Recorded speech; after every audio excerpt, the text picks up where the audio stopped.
দীর্ঘ স্বৈরাচারী শাসনে হত্যা, গুম, খুনসহ বর্বর নির্যাতন চালিয়েছিল পতিত আওয়ামী লীগ সরকার। তাদের হাত থেকে কেউই রেহাই পায়নি। অন্যায় অনাচারের বিরুদ্ধে মাঠে নামতে বাধ্য হয় শিক্ষার্থীরা। কোটা সংস্কারের দাবিতে গড়ে ওঠা আন্দোলন পরবর্তীতে রূপ নেয় সরকার পতনের আন্দোলনে। আর ছাত্র জনতার আন্দোলন দমনে চালানো হয় অমানসিক নির্যাতন। অবশেষে দম্ভ চূর্ণ হয় স্বৈরাচারী হাসিনার। বাধ্য হয় দেশ ছেড়ে পালাতে।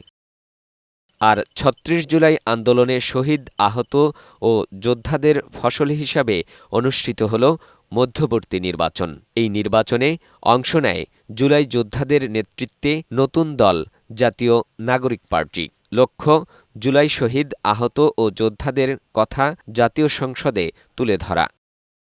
জামায়াতের সাথে জোটবদ্ধ হয়ে ৩০ আসনে নির্বাচন করে এনসিপি। জয় পায় ৬টি আসনে। এর মধ্যে ঢাকা ১১ আসনে দলের আহ্বায়ক নাহিদ ইসলাম ও রংপুর ৪ আসনে সদস্য সচিব আক্তার হোসেন জয়ী হন। কুমিল্লা ৪ আসনে বিজয়ী হন দলটির দক্ষিণাঞ্চলের মুখ্য সংগঠক হাসনাত আবদুল্লাহ। আর নোয়াখালী ৬ যুগ্ম মুখ্য সমন্বয়ক আব্দুল হান্নান মাসুদ। নারায়ণগঞ্জ ৪ আসনে যুগ্ম সদস্য সচিব আব্দুল আল আমিন এবং কুড়িগ্রাম ২ আসনে যুগ্ম আহ্বায়ক আতিকুর রহমান মুজাহিদ জয়ী হন।